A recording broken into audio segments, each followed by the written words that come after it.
Le chemin spirituel est une émission hebdomadaire présentée par Herbijan sur Focus TV France. C'est un espace où tous les sujets peuvent être débattus. Le chemin spirituel est une émission mettant en exergue toutes les croyances venues d'horizons divers dans le cadre d'un respect mutuel. Le chemin spirituel est une porte ouverte sur le monde.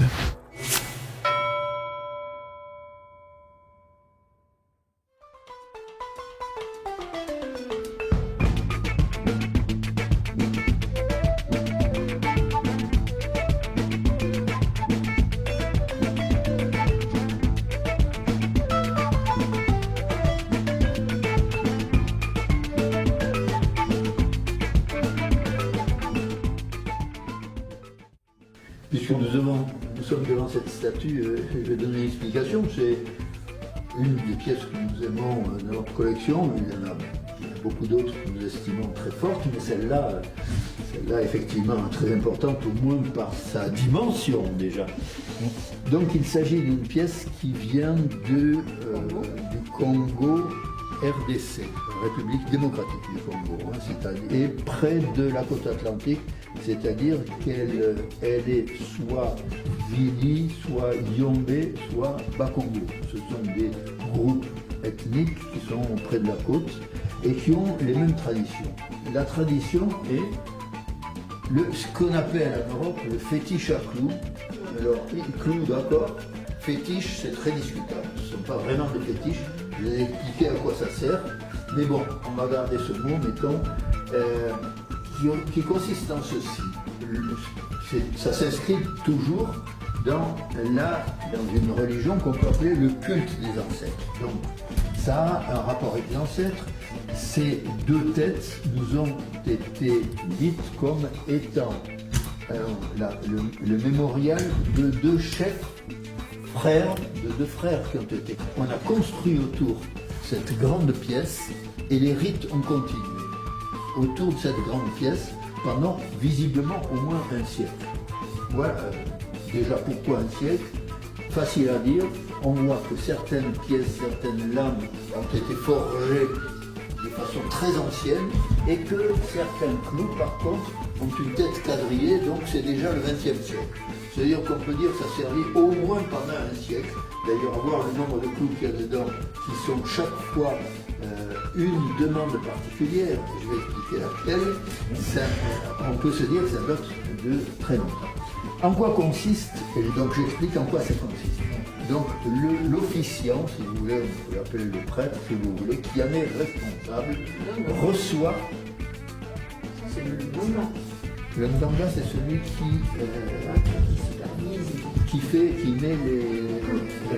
qui sacralise. C'est celui qui sacralise.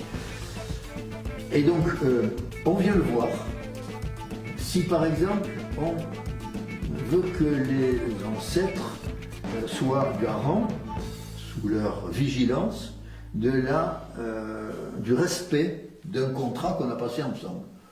À propos d'un champ, à propos d'une maison, de quoi que ce soit, on demande aux ancêtres d'être témoins, on plante un clou, ou une lame, ou, par exemple, on fait un vœu. Je voudrais que la jeune fille de mon voisin s'intéresse à moi, est-ce que les ancêtres pourraient me soutenir? On plante un clou. En réalité, les ancêtres donnent des conseils, mais ils ne règlent aucun problème à la place de personne. C'est un autre problème. Et donc, je vais donner quelque chose de tout à fait, vous le retiendrez ou vous ne le retiendrez pas. Il y a eu des vœux sur la question sexuelle. Puisqu'on a son sexe, et beaucoup de choses sont plantées dans le sexe. Donc on peut penser qu'il y a eu des personnes qui ont souhaité qui ont eu un problème dans le domaine de la sexualité. On fait des vœux dans ce sens-là. Donc ici, on a à l'intérieur, c'est très difficile à photographier, je ne vous propose pas. Pour voir la tête, il faut le faire d'en bas. Le fétiche à clous intérieur est incontestablement fin du 18e, début du 19e siècle. c'est donc après que le reste a été construit.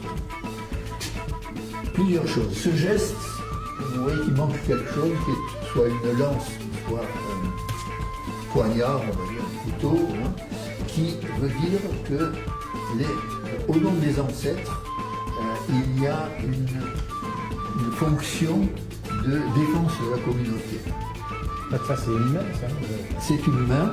D'habitude, d'habitude, la statue a une seule tête, puisque c'est une seule personne.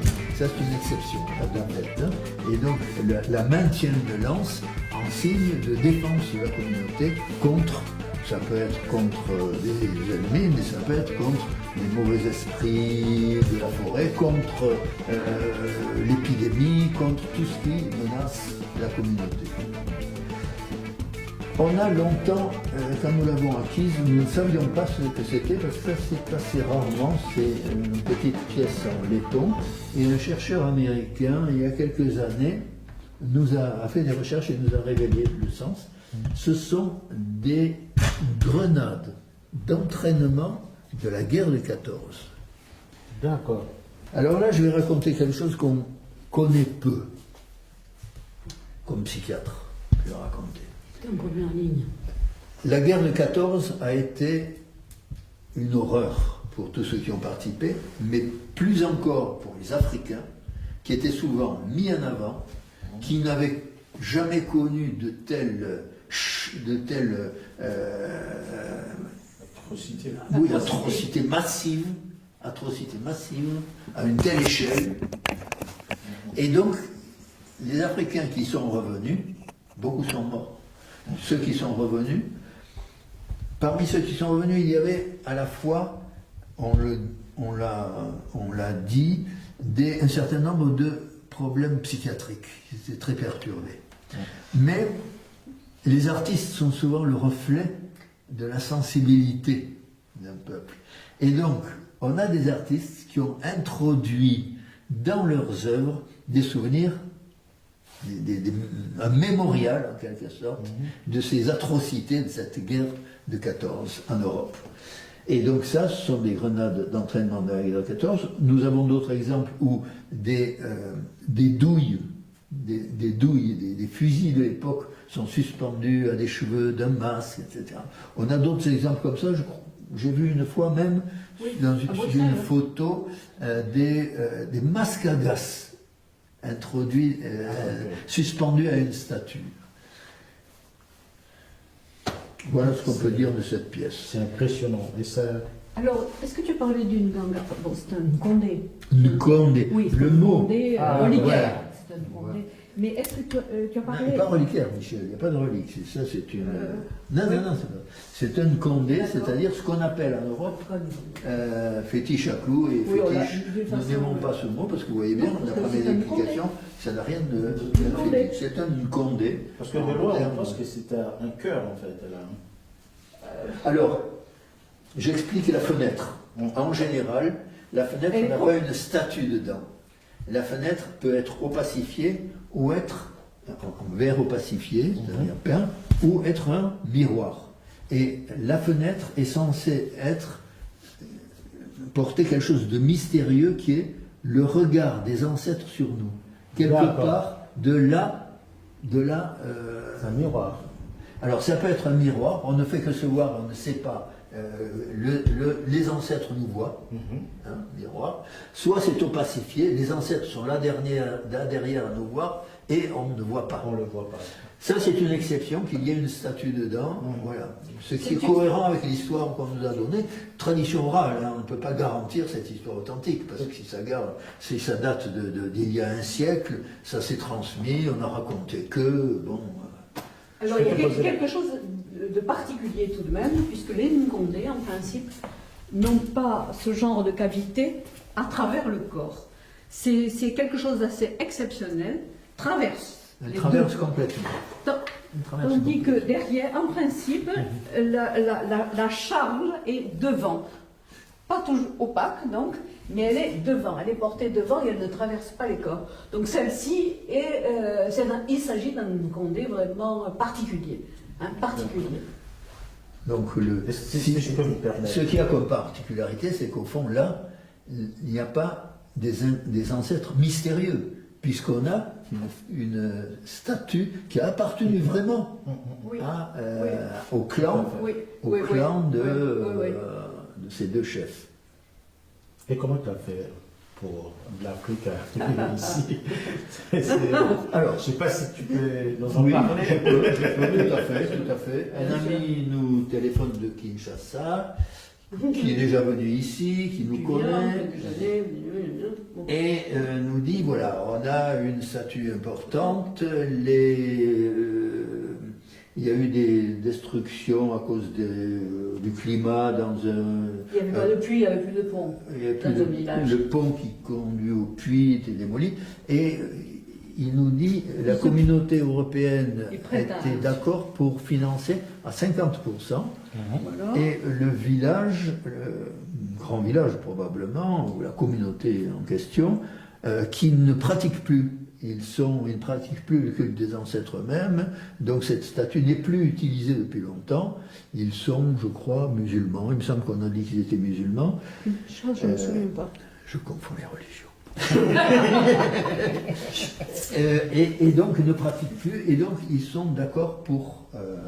et ils nous ont proposé de l'exposer dans notre véranda, si on voulait bien, et que Si on ne voulait pas l'acheter. des acheteurs viendraient les voir dans notre véranda, et ça pourrait être vendu comme ça. Et quand elle est arrivée ici, on s'est débrouillé tellement pour, le coup de cœur, on a dit on paie à tempérament, mais on la garde, il n'y a pas d'acheteur qui viendra la voir. Voilà. Il n'y aura que des amateurs ou des amis. Eh bien, comme nous, en fait, on a cette opportunité de constater et d'admirer en fait cette belle statue. Bon, ben, alors, des Nkondé, c'est-à-dire ce qu'ils appellent fétiches à clous, sont présents en général les principaux musées du monde, c'est un classique, Oui, mais il y en a un. souvent en général à une seule tête, souvent moins grand. c'est exceptionnel. C'est peut-être Il y le a en plus Italie, grand. à Pigorini. À Le musée Pigorini, il y en a Pigorini, de très beaux, mais je ne sais pas s'ils sont aussi grands. Presque aussi grands, mais une seule tête. Là, on a longtemps considéré que la lance était, ou un poignard. ou le Là, poignard était en défense contre les mauvais esprits, etc. Récemment, des chercheurs en France nous ont dit que ça a été aussi un geste de vengeance contre le blanc, tortionnaire. Voilà.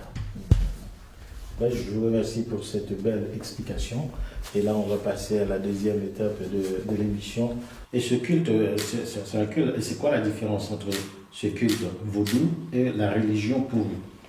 Parce que vous avez, en fait, David a bien parlé, en fait, du libre arbitre. Je veux dire pourquoi. Enfin, le mot religion, je veux bien le garder. La religion, culte des ancêtres comme religion. Simplement. Pourquoi j'hésite, c'est parce que quelqu'un qui est catholique, protestant, musulman en Afrique peut continuer à pratiquer un culte des ancêtres. Donc, est-ce qu'on va dire qu'il a deux religions? Non, il a une tradition. Donc, culte des ancêtres est presque plutôt une tradition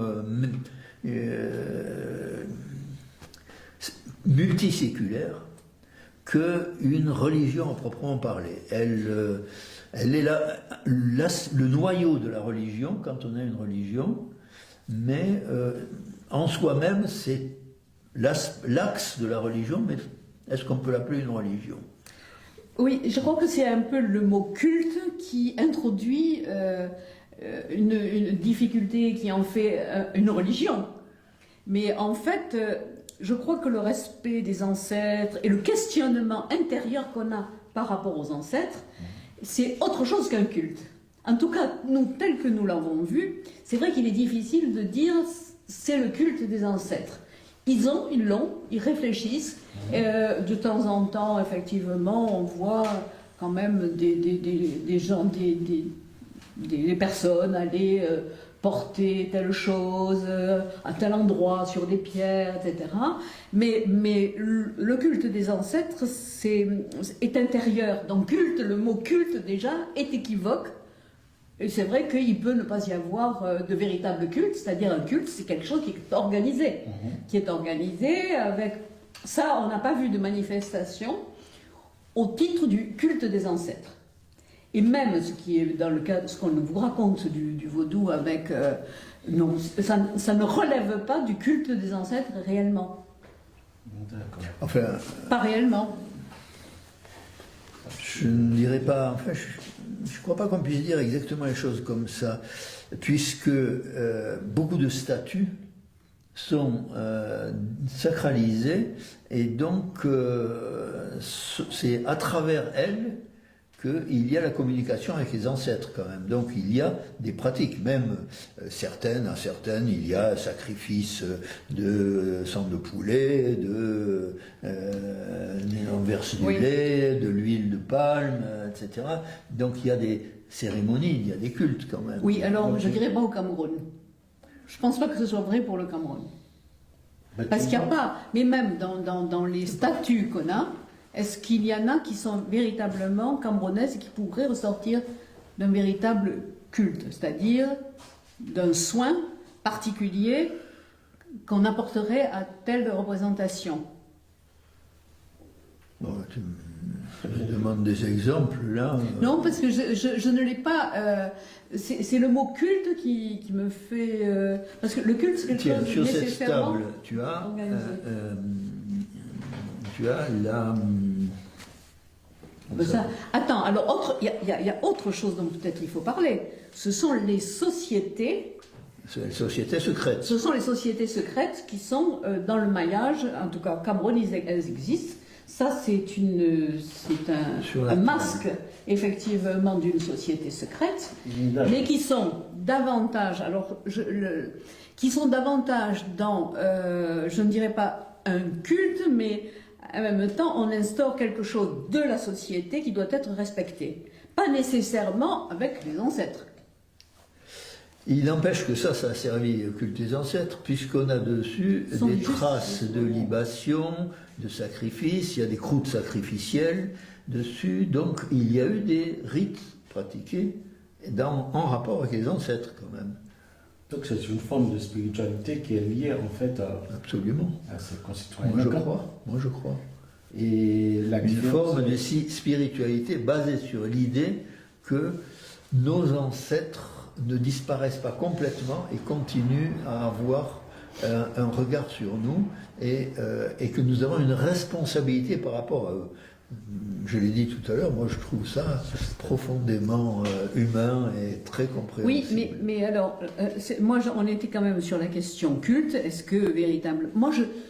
Par exemple, celui-là, ou bien celui qu'on voit à l'angle, là, qui est la Société de la Nuit, du Trot, je parle toujours pour le Cameroun, on a davantage le sentiment que c'est pour maintenir, en quelque sorte, l'ordre qu'ils se sont donnés. Pour une raison très simple, c'est que ce sont souvent des sociétés justicières, qui peuvent aller de justice. De justice par rapport à quoi ? C'est pas toujours, me semble-t-il, par rapport aux ancêtres, mais c'est par rapport à une organisation que l'ethnie s'est donnée. Ils font la justice au nom des ancêtres. Et là, la question que j'aimerais bien vous poser à vous deux, c'est c'est pas la religion secrète, bon, vous avez parlé de... C'est pas culte secret, non. Quand vous parlez c'est pas une secte. Tout ce qui est secret, parce que toi, est-ce que tu as été initié là-dedans? Non. Donc, c'est du tout. Du tout. Non. Du tout. Non, les sociétés secrètes, et comment ça alors, la société secrète, en fait, elle a... Les participants à la société secrète ne sont pas connus. Il y a des sociétés secrètes un peu partout en Afrique. C'est vraiment une tradition qui n'est pas seulement d'une région, pas seulement du Cameroun. Absolument. Ceux qui en font partie, ce sont souvent des notables ou des personnalités importantes quand même, ne sont pas connus. Et lorsqu'ils sortent, par exemple, pour donner des avertissements, punir, ils sont masqués. Ils sont masqués. Mais c'est le Ngil. Oui, c'est ça. Et donc, on ne choisit pas de faire partie d'une société secrète. On est choisi par la société secrète pour rejoindre le... Alors, les sociétés secrètes peuvent être chargées de la justice, chargées de certaines cérémonies, chargées de conseiller le roi, par exemple. Il y a des endroits où la société secrète a au moins autant de pouvoir que le roi, parce que quand elle a décidé quelque chose, le roi a vraiment intérêt à suivre la décision de la société. Le Lefem. Mais le Lefem, par exemple, est composé des notables. C'est-à-dire que c'est une société de conseil, mais qui a des pouvoirs, disons, à la fois de justice, même si ce sont les sociétés... et oui, le Lefem, c'est ça. Les femmes. Lefem. L-E-F-E-M. C'est-à-dire que ce sont les notables qui conseillent le roi. Voilà. D'accord. Alors c'est vrai qu'on trouve toujours des objets... Ça, c'est chez les Bamilékés, il faut préciser. Oui. Bon, il faut préciser, d'accord.